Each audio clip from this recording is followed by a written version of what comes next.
구약성경 레위기 11장 44절에서부터 47절 말씀까지 받들어 봉독해 드립니다. 나는 여호와 너의 하나님이라. 내가 거룩하니 너희도 몸을 구별하여 거룩하게 하고 땅에 기는 길 짐승으로 말미암아 스스로 더럽히지 말라. 나는 너희의 하나님이 되려고 너희를 애굽 땅에서 인도하여 낸 여호와라. 내가 거룩하니 너희도 거룩할지어다. 이는 짐승과 새와 물에서 움직이는 모든 생물과 땅에 기는 모든 짐승에 대한 규례니 부정하고 정한 것과 먹을 생물과 먹지 못할 생물을 분별할 것이니라. 아멘. 우리 서로 인사합니다. 참 잘 오셨습니다. 참 잘 오셨습니다. 참 잘 오셨습니다. 네, 참 잘 오셨습니다. 오늘 우리가 함께 나눌 내 얘기는 사실은 출애굽기 안에 들어가 있어야 될 말씀인 것 같아요. 근데 레위기만 이렇게 띄어가지고 또 이렇게 따로 성경을 구분시켜 놓은 데는 뭔가 이유가 있을 거예요. 하나님께서 이렇게 하라라고 명령하지는 않으셨겠지만 하나님께서 뭔가 이유가 있으니까 사람들로 하여금 이렇게 레위기를 따로 나눠서 이렇게 엮어놨겠다라는 생각이 들어요. 그러니까 이유 없는 것은 아무것도 없다, 이렇게 생각하시고 오늘 말씀 가운데서 우리가 잡아야 될 기도 제목, 우리가 붙들고 기도해야 될 기도의 내용까지도 붙들 수 있는 그런 은혜가 있었으면 좋겠습니다. 출애굽한 이스라엘 백성들이 광야에서 성막을 만들지요. 근데 성막을 만들라라고 모세에게 말씀하시면서 성막에서 해야 될 제사와 성막에서 제사를 이끌어갈 제사장들을 세우는 그런 규례들도 하나님께서 일일이 다 말씀해 주셨어요. 그러니까 사실은 이 레위기는 그 성막을 만들라라고 하는 말씀 안에 들어가야 되는 말씀이에요. 그런데 이 레위기에는요, 성막에서 하는 제사법에 대해서 말씀하고 있는데 제사법이 한두 가지가 아니에요. 제가 알기로는 5가지예요. 그 얼마나 많은지 몰라요. 번제도 있고 소제도 있고 화목제도 있고 속제제도 있고 여러 가지 제사법들이 있어요. 그리고 또 거기서 봉사하는 제사장들은 어때야 된다라고 하는 제사장들에 대한 규례도 말씀하고 있어요. 제사장들은 레위 족속이어야 되고 제사장들은 나이가 20세부터 50세 미만이어야 되고 제사장들은 옷을 어떻게 입어야 되고 이런 거에 대해서 쭉 설명을 하고 있어요. 근데 그 설명보다 더 중요한 것이 있어요. 왜 제사를 지내야 되고 왜 제사장의 역할을 해야 되는지 이걸 말씀하시면서 더 중요하게 말씀하는 것이 뭐냐면 제사보다 중요한 것이 뭐냐면 성결에 대한 법이에요. 그러니까 부정한 것과 부정하지 않은 것을 구별하는 것, 구분짓는 것, 그리고 선택해내는 것, 이것이 레위기에서 우리에게 말씀해 주시는 거예요. 특별히 이 하나님의 꿈이 무엇인지에 대해서도 분명하게 이 레위기에서 우리에게 말씀하고 있는 부분이 있어요. 정함으로 구별된 성도, 부정한 것과 정한 것을 구별하고 구별되어진 성도, 이런 성도의 하나님이 되길 원하시는 하나님의 꿈이 레위기에 나와 있는 거예요. 하나님의 꿈은 우리 성도들인데 어떤 성도들이냐면 부정한 것과 정한 것 중에 구별되어져서 정하게 되어진 성도들의 하나님이 되어지길 원하시는 하나님의 꿈이 오늘 이 레위기에 나와 있는 거예요. 그렇기 때문에 제사의 방법이 아니라 구별됨을 기도 제목 삼을 수 있으셔야지만 되는 거예요. 제사장들과 같이 정함이 있는 성도의 삶을 선택할 수 있는 그런 용기를 기도의 제목 삼고 붙드셔야지만 되는 거예요. 할렐루야. 오늘 우리 광주 새순교 모든 성도들에게 정함이 있는 삶, 정결한 삶을 선택해낼 수 있는 용기가 있어질 수 있게 되길 주의 이름으로 축복합니다. 그러기 위해서 제물 되어주신 예수님을 깊이 생각하셔야지만 돼요. 대제사장이신 예수님, 그 예수님의 삶의 목적과 방법을 기도의 제목 삼아야 된다라는 말씀을 오늘 함께 나눌 거예요. 첫 번째, 제사예요. 레위기에는 제사법이 여러 가지가 나오고 있어요. 근데 이 제사법을 우리가 일일이 다 기억하면 좋겠죠. 머리가 좋으셔서 기억할 수 있는 분들은 좀 기억하시는 것도 괜찮을 것 같아요. 근데 저는요, 이거 잘 기억이 잘 안 되더라고요. 근데 중요한 것은 기억하고 있어요. 예배를 사람의 입장에서 볼 때는 하나님 앞에 예배하는 거예요. 그것이 제사예요. 우리가 제사를 지낸다, 제사를 안다라고 하는 것은 하나님 앞에 예배드리는 거예요. 구약시대의 제사는 신약의 예배와 같은 의미인데 방법이 약간 달라진 거예요. 그러니까 제사다 그러면 예배다 이렇게 바꿔서 생각할 수 있어야지만 돼요. 하지만 그 중심과 내용은 동일합니다. 그런데 요한복음 4장 말씀 보니까 뭐라고 말씀하시죠? 하나님은 영이시니 예배하는 자가 진리와 영으로, 영과 진리로 하나님을 예배할지니라. 하나님이 이렇게 예배하는 자들을 지금도 찾고 계신다라고 말씀하고 계셔요. 그러니까 오늘 이 레위기에서도 제사에 대해서 말씀하시면서 우리가 제사를 드려야 된다는 말씀을 하시는데 그 제사는 예배를 드려야 된다는 거고 예배 드리는 성도를 하나님께서는 지금도 찾고 계시는 거예요. 왜 찾고 계셔요? 예배와 같이 구별된 성도를 하나님께서는 함께 하시면 이끌어 주시길 원하시는 하나님의 꿈이 있기 때문에 찾고 계시는 거예요. 근데 이 제사를 하나님 입장에서 한번 볼게요. 사람의 입장에서 보면 하나님을 예배하는 거잖아요. 근데 하나님 입장에서 보면 사람들에게 양을, 소를, 그 다음에 뭐 곡식 가루를, 첫 열매를 받길 원하는 그런 제사가 아니라 하나님 입장에서의 제사는 예수님을 알려주시는 거예요. 제물되었던 것들 있죠. 암소가 있고 양이 있고 순양이 있고 비둘기가 있고 또 곡식 가루들이 있고 뭐 이런 많은 제물들이 있잖아요. 근데 이런 제물들이 내포하고 있는 의미는 뭐냐면 예수님에 관한 거예요. 그러니까 사람들이 드렸던 황소든 양이든 염소든 아니면 비둘기든 그건 다 예수님의 영적인 의미들, 예수님의 성품, 예수님의 사역, 예수님의 죽으심 이런 것들을 내포하고 있는 거예요. 다 예수님의 모형인 거예요. 예수님께서 어떻게 인류를 위해 또 무엇을 하실 건가를 예표로 보여주는 것이 구약의 성도들이 성막에서 드렸던 제물이었고 제사였던 거예요. 이것들을 이 예수님에 관한 것을 하나님께서는 우리에게 알려주시길 원하는 것이 바로 하나님께서 우리 보고 드리라 했던 제사였던 거예요. 그러니까 사람은 제물을 드려야 하는 것이 아니라 사실은 나 자신을 드려야 되는 거였거든요.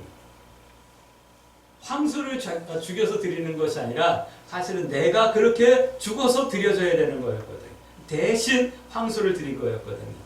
나의 죄와 죽음을 위해 대신 제물 되어주신 예수님을 인격적으로 영접하고 믿고 의지하며 따라야 하는 것, 이것이 바로 하나님 입장에서 우리에게 원하시는 제사요 예배인 거예요. 이것이 요한복음 1장 12절 말씀 보니까 영접하는 자라고 말할 때 영접하는 자, 영접하는 자는 하나님의 자녀가 되는 권세를 주셨다라고 말씀하셨잖아요. 이렇게 하나님 앞에 예배 드리는 성도가 하나님의 자녀인 거예요. 할렐루야. 이런 제사를 드리라 말씀하고 있는데, 그렇기 때문에 제사는, 그러니까 예배는 이런 거여야 돼요. 어떤 거냐면 예수님을 아는 것이어야 하는 거예요. 예배는 위로받는 것, 예배는 응답받는 것, 예배는 즐거운 것, 이것이 아니라 예배는 예수님을 아는 거예요. 예수님이 나를 위해서 무엇을 하셨는지, 예수님이 나에게 어떤 의미인지, 앞으로 예수님이 나를 위해서 어떤 일을 더 하실 건지를 알아가는 것이 예배여야 되는 거예요. 예배 나오면 여러분들 예수님을 배우고 예수님을 알고 그리고 돌아갈 수 있게 되길 주의 이름으로 축복합니다. 예수님의 정체성, 예수님의 성품, 예수님이 하신 일, 예수님께서 하신 일, 예수님께서 나를 대신해서 하신 일, 대속의 제물이 되어주신 일, 이걸 아는 것이 제사요 예배인 거예요. 오늘 우리 광주 새순교 성도 여러분들을 축복합니다. 예수님께서 나에게 어떤 분인지 여러분들이 알고 고백할 수 있는 은혜가 있어지길 주의 이름으로 축복합니다. 또 예배는 내가 제물되어 죽어드리는 거여야 되는 거예요. 내가 드려지는 거예요. 어떤 분들은 가끔 그러죠. 목사님, 내가 예배는 못 나가도 헌금은 드렸어요. 그러는 분들 있죠. 물론 그게 뭐 나쁘다는 아니지만 헌금을 드리는 게 나를 드리는 게 아니라 나를 드리는 거예요. 그냥 나를 드리는 거예요. 내 시간을 드리는 거예요. 오늘 우리 광주 세순께서 여러분들이 오늘 하나님 앞에 나와서 예배드리는 이 시간이 하나님 앞에 여러분들 자신을 드리는 그런 시간이 되어지길 주의 이름으로 축복합니다. 또 예배는 구원을 깨닫는 거예요. 구원을 깨닫는 것. 그래서 감사의 이유요, 감사의 표시가 되어지는 것이 바로 이 예배예요. 그리고 중요한 것 한 가지는 나의 삶의 방향성을 정하는 시간이 바로 예배인 거예요. 구원받는 성도의 삶의 방향은 어디일까요? 여러분들 질문하실 수 있을까요? 오늘 이 예배는 하나님 앞에 나를 드리는 거지만 앞으로 나의 삶, 이 예배 후에 나의 삶의 방향이 무엇이니까 어떻게 될 것인가를 결단하며 하나님 앞에 은혜를 구하는 그런 시간이기 때문에 그래요. 이와 같은 예배에 이와 같은 제사를 여러분들이 하나님 앞에 드릴 수 있는 그런 성도들이 되어지길 주의 이름으로 축복합니다. 두 번째는 제사장이에요. 제사장은 구원받은 성도의 삶의 방향을 말씀하고 있는 거예요. 구원받은 성도의 삶의 방향성은 제사장 가치예요. 제사장 같이 사는 거예요. 제사장의 삶의 내용이 내 삶의 내용이 되어야 되는 거예요.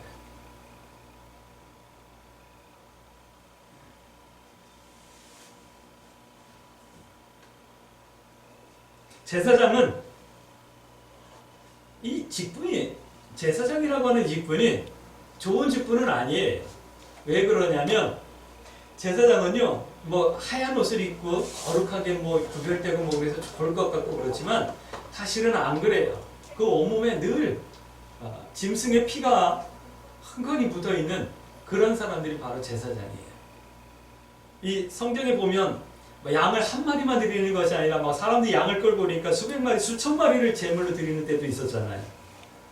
그러면 백성들이 제물로 양을 가지고 오면 가지고 온 사람이 이 제물을 죽이는 게 아니에요. 제사장이 제물을 죽여요. 그리고 그 피를 받아요. 그걸 뿌리기도 하고 바르기도 해요. 그리고 가죽을 벗겨요. 내장을 빼내고 그 고기를 다 막 이렇게 칼로 각을 떠가지고 번제로 불태우는 거예요.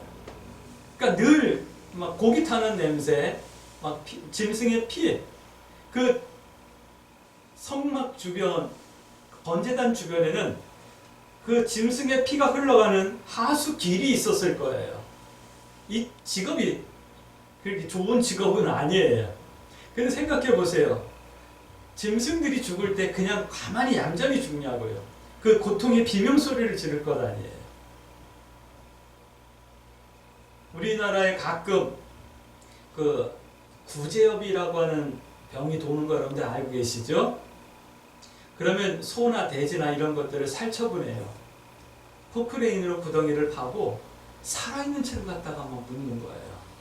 그 작업을 했던 사람들이 이 멘탈이 무너져 버려요. 그래서 정신과 치료를 받고 막 그 짐승들의 그 울음소리와 그런 막 환청, 꿈 막 이런 것들 때문에 뭐 굉장히 고통스러워하다가 결국은 뭐 자살하는 사람들도 있고 막 그래요. 근데 제사장들이 그런 상황이었을 것 같아요. 근데 이런 제사장은 이렇게 사람들의 제물을 대신하여 하나님 앞에 드리며 피를 받아 뿌리고 바르고 고기를 각을 떠서 번제. 또 대속죄일에는 대제사장이 죽음을 무릅쓰고 지성소에 들어가 가지고 백성들을 속죄하고 나와요. 대제사장이 허물이 있으면 그 지성소에서 하나님께서 죽여요. 그러면 발에 묶여진 끈을 이렇게 잡아 당겨 가지고 지성소 밖으로 다른 동료 제사장들이 이렇게 빼내서 장례를 치르고 그러는 일도 있었어요. 이 모든 일은 좋은 직업은 아니었지만 이 모든 일은 예수님께서 하실 일을 보여주고 있는 거예요. 예수님을 알려주는 제사장들을 통해서, 제사장들의 삶을 통해서 예수님이 어떤 일을 하실 건지 우리에게 알려주는 거였던 거예요. 우리들이 배워야 하고 우리들이 살아야 할 삶의 방향을 이 제사장들을 통해서 우리에게 알려주셨던 거예요. 제사장은 하나님과 성도들, 사람들 사이에서 중보하는 역할을 했었거든요. 어린 양 대신 예수님께서 이와 같이 우리를 위해서 중보해 주셨어요. 우리의 죄를 대신 지고 하나님 앞에서 대속해 주셨잖아요. 이 대사장은 이렇게 예수님의 모형으로, 예표로 우리에게 우리가 어떤 삶을 살아야 될지를 알려주는 그런 역할을 했던 거예요. 히브리서 5장 1절 말씀 보니까 예수님이 바로 대제사장이셨다, 대제사장이 일을 하셨다라고 증거하고 계시죠.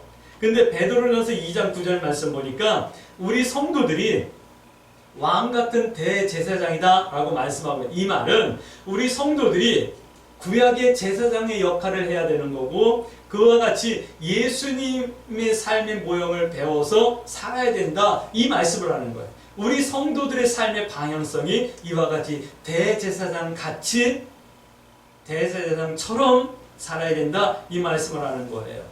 성도들에게는 제사장 같은 삶의 방향성이 있다라는 말씀이에요. 그러니까 성도들은 제사장 같은 삶의 방향성을 가지셔야 한다, 이 말씀을 하는 거예요. 할렐루야. 다시요. 예수님의 삶이 성도의 방향성이에요. 성도인 내가 따라가야 할 삶의 방향이 예수님이 사셨던 삶의 방향인 거예요. 오늘 우리 광주 새순교 성도들이 예수님이 사셨던 삶의 방향을 따라 살아가실 수 있는 그런 성도들이 되어줄 수 있게 되길 주의 이름으로 축복합니다. 세 번째는 구별됨에 대해서 레위기에서는 우리에게 말씀하고 있어요. 구별됨. 제사와 제사장에게는 핵심적인 것이 있어요. 핵심의 특징이 있는데 그것이 뭐냐면 구별됨이라는 거예요. 제사도 구별되게 해야 되고 제사장도 구별된 삶을 살아야 되는 거예요. 성도의 예배도 구별되어야 되고 성도의 삶도 구별되어야지만 되는 거예요. 예수님을 배우고 예수님처럼 삶의 방향을 잡는다는 것은 구별된다라는 말씀과 같은 말씀인 거예요. 구별됨은 레위기 11장 1절 말씀 보니까 명령을 따라 살아가는 것을 구별됨이다 라고 말씀하고 있어요. 11장 1절 말씀 볼게요. 아론의 아들 나답과 아비후가 각기 향로를 가져다가, 이거 11절 말씀, 11장 11절. 여호와께서 모세와 아론에게 말씀하여 이르시되 이스라엘 자손에게 말하여 이르기를 육지의 모든 짐승 중 너희가 먹을 만한 생물은 이러하니라 라고 말씀하시면서 이제 구별되어지죠. 이런 것을 먹고 이런 것은 먹지 말라 라고 말씀하시면서 쭉 말씀하는 거예요. 명령을 따라 좀 이렇게 살라 라고 말씀하는 거예요. 구별되게 명령을 따라 먹고 마시는 것까지도 하나님께서 우리에게 명령으로 지시해 주신 내용이 있다. 그건 뭐죠? 그만큼 우리가 구별됨이 중요하다는 것을 내표하는 거겠죠? 말씀하시는 거겠죠? 그리고 11장 1절에서 이렇게 명령을 따라 구별됨을 말씀하시고 정함과 부정함을 구별됨을 말씀하고 계시죠. 우리가 명령을 따라 살고 정함과 부정함을 구별하는 것, 이게 굉장히 중요해요. 이걸 구별하지 못하니까 10장 1절 말씀 보니까 아론의 아들 나답과 아비후가 하나님께서 명령하지 않은 다른 불로 제사를 드리다가 죽게 되는 그런 내용도 우리가 볼 수가 있어요. 이것이 바로 구별됨이에요. 근데 이 구별됨의 내용이 있어요. 구별됨의 내용은 뭐냐면 먹을 것과 먹지 말아야 될 것을 구별한다 라고 하는 말씀을 하고 계시는데 중요한 것은 그거예요. 구별됨의 내용은 첫 번째는 뭐냐면 비늘과 지느러미예요. 물에 사는 물고기는 먹을 것과 먹지 말을 것이 있는데 뭐냐면 비늘이 있느냐 지느러미가 있느냐 이걸 가지고 구별하는 거예요. 성도의 삶이 그래야 되는 거예요. 좀 할 수 있다고 해서 다 하지 마세요. 사도 바울이 그렇게 말합니다. 모든 것을 내가 할 수 있지만 모든 것이 다 유익한 것이 아니고 내가 모든 것을 다 할 수 있지만 모든 것이 덕을 세우는 것이 아니다 라고 말씀하고 계시잖아요. 오늘 우리가 세상 가운데 살면서 뭐든지 할 수 있어요. 그러나 좀 비늘이 있어야죠. 내게 들어오지 말아야 될 것은 좀 들어오지 않게 좀 막아야죠. 또 내가 가야 될 방향을 잡고 가야죠. 방향성 없이 살아가면 안 되잖아요. 어저께 우리 별이 6학년 때 담임 선생님이었던 선생님을 교회에서 잠깐 만났어요. 그래서 같이 식사를 하면서 이런저런 얘기를 하는데 참 마음이 아팠어요. 우리 정은대 집사님 생각도 나고 그랬는데 늘 밝고 그런 선생님이어서 저는 그냥 잘 사는 줄 알았어요. 근데 한 5년, 3년, 2년 요 사이에 한 6억 정도를 주식을 통해서 잃었다라는 얘기를 하더라고요. 참 똑똑하고 현명한 친구였거든요. 제가 보기에는 그랬어요. 그런데 마음을 다스리지 못했던 거예요. 반도체 쪽에 있는 주식을 투자해가지고 있었는데 재작년쯤에 반도체 관련 주가 절반 이하로 이렇게 뚝 떨어졌던 때가 있었어요. 그러니까 이게 막 떨어지니까 마음이 조급해지는 거예요. 그러니까 그걸 갖다가 그냥 다 파는 거예요. 그리고 팔고 났는데 한 6개월 지나고 나니까 그게 또 이렇게 회복이 되어져요.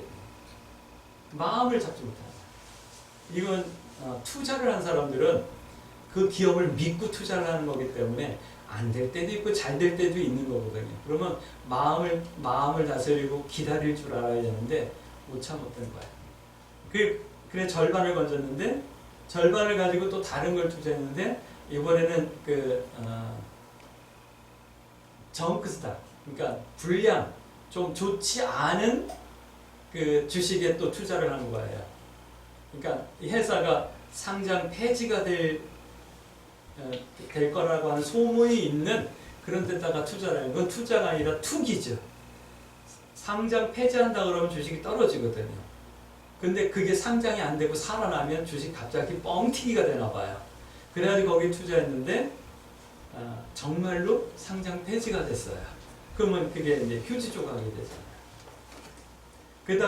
그런데도 이제 그걸 처분해가지고 또 일부를 건졌는데 그 일부를 갖다가 이제 신용을 또 한 거예요. 그래가지고 은행에서 그게 또 떨어지니까 다 해가지고 완전히 이제 거둬놨어요. 그런 이야기를 이렇게 저한테 하면서 막 후회하고 또 속상하고 그러니까 막 울더라고요. 그런 모습을 보면서 제가 할 말이 없는 거예요. 근데 오늘 성경을 보면 좀 방향을 좀 잡고 살면 그런 일이 있겠냐고요. 주식을 하든 뭘 하든 좋아요. 할 수 있어요. 그러나 성도는 좀 방향은 있어야 되잖아요. 우리가 투기꾼들이 아니기 때문에 투자를 하는데 투자를 할 때는 기업을 믿고 투자를 하는 거잖아요. 그럼 기업이 잘 되든 안 되든 믿고 기다려줘야죠. 10년이고 20년이고 기다려줘야죠. 그걸 못하는 거예요. 우리 성도들이 방향이 없으니까 지느러미가 없으니까 방향성이 없으니까 왔다 갔다 하는 거예요. 참 마음이 아프다는 생각이 들었어요. 그래서 당신은 다시는 주식하지 말아라. 당신은 이런 하지 말아라. 했더니 알았어요. 목사님 그러더라고요. 오늘 우리 성도들이 좀 비늘과 지느러미를 좀 갖고 가셨으면 좋겠어요. 근데 이 지느러미는 세상 가운데서 우리가 방향을 잡는 것이 아니라 사실은 영적인 방향을 잡고 살라라는 말씀을 하고 있는 거예요. 우리가 세상에서 잘 먹고 잘 살려고 사는 것이 아니라 우리가 천국 가기 위해서 예수님을 믿고 있는 거예요.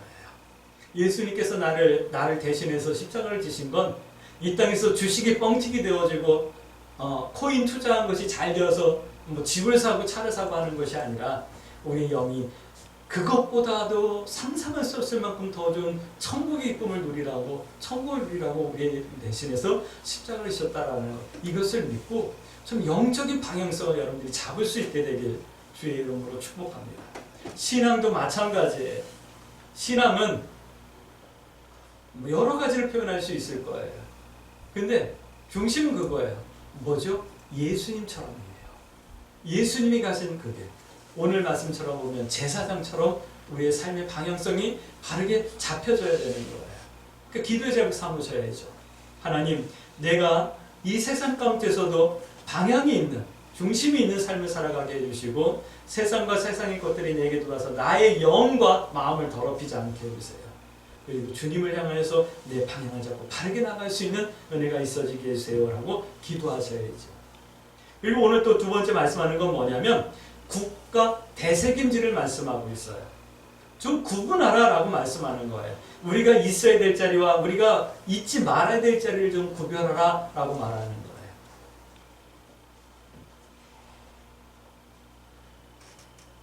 가야 될 때, 가지 말아야 될 때 구분하는 것도 막 그거겠죠. 죄의 자리인가 여기가 하나님을 찬송하고 영광이 되는 자리인가. 예, 다 할 수 있어요. 성도들도 다 갈 수 있어요. 그러나 우리는 생각해 봐야죠. 이 길이, 이 자리가 하나님께 영광이 되는 자리인가, 하나님께 영광이 안 되는 자리인가, 이 자리가 하나님을 믿는 성도로서 덕이 되는 자리인가, 덕이 되지 않는 자리인가 구분할 줄 아셔야죠. 그리고 하나님의 말씀을 늘 내 마음속에서 늘 되새김질하면서 묵상하고 생각할 줄 아셔야죠. 한 주간 동안 하나님의 말씀 성경책은 그냥 갖다가 테레비에 아니면 책상에 얹어놨다가 주일날 올 때 먼지 털고 오는 것이 아니라 하나님의 말씀을 늘 가까이 하고 읽고 묵상하고 혼자 있을 때도 하나님의 말씀을 생각하고 이걸 제일 잘했던 분이 우리 동기였던 이것만 목사님이에요. 우리 이희자 권사님, 사문저 목사님. 그분은 말씀을 너무 많이 암송을 하고 하셔서 그런지 뭐 말을 하면 말씀으로 다 이렇게 얘기를 하셨어요. 그래가지고 우리가 신학교 다닐 때도 또 안수를 받고 나서도 많은 도전을 받고 뭐 그랬었거든요. 오늘 우리가 하나님의 말씀을 늘 되새김질하셔요. 하나님의 말씀이 늘 내 생각 속에 머물 수 있도록 여러분들이 늘 좀 말씀을 좀 깊이 생각하고 그러고 사셨으면 좋겠어요. 이것이 구별됨의 내용이에요. 한 번 더 질문할게요. 왜 제사를 통해 예수님을 배워야 하고 왜 제사장과 같이 예수님의 삶의 방향을 따라 살아야 하는데요? 왜 구별됨의 내용이 있어야 하는데요? 질문하셔야죠. 성경은 이렇게 말씀하고 있어요. 본문 11장 45절 말씀 보니까 이렇게 말씀하시죠. 나는 너희의 하나님이 되려고 너희를 애굽 땅에서 너희를 세상에서 인도하여 낸 여호와라. 내가 거룩하니 너희도 거룩하라. 성경은 이렇게 말씀하는 거예요. 우리의 하나님이 되셔서 우리와 함께 하길 원하시는 하나님의 꿈이 있기 때문이다 라고 말씀하고 계시는 거예요. 사람은 하나님과 함께 하는 것이 행복이에요. 할렐루야. 사람은 하나님과 함께 할 때 안전하고 생명을 누릴 수 있으며 사람다워질 수 있는 거예요. 할렐루야. 제사와 제사장 그리고 구별됨은 하나님과 함께 할 수 있는 유일한 길이에요. 할렐루야. 반드시 가야 할 우리 성도들의 미션이에요. 그러므로 우리 이렇게 기도하십시다. 하나님, 내가 제사장처럼 내게 보여주셨던 예수님의 삶의 내용을 배워 예수님처럼 살아가는 성도의 삶을 살아갈 수 있게 해주세요. 그래서 하나님 앞에 나를 드리는 예배의 삶을 살 수 있게 해주시고 또 세상 가운데서는 구별됨을 통하여 하나님과 동행할 수 있는 성도의 삶을 살 수 있게 해주세요. 비늘과 지느러미가 있는 것처럼 세상에 물들지 않게 하여 주시고 내가 살아가야 될 방향이 명확하게 보일 수 있게 해주시며 구별되어지고 하나님 말씀을 되새김질하듯 말씀을 묵상하며 살아가는 하나님과 동행하는 성도의 삶을 살 수 있게 해주세요. 이렇게 기도하며 이 한 주간도 우리 하나님이 나와 함께 하시길 원하시는 그 하나님의 꿈에 응답되어지는 그런 한 주간이 되어질 수 있게 되길 주의 이름으로 축복합니다. 아멘.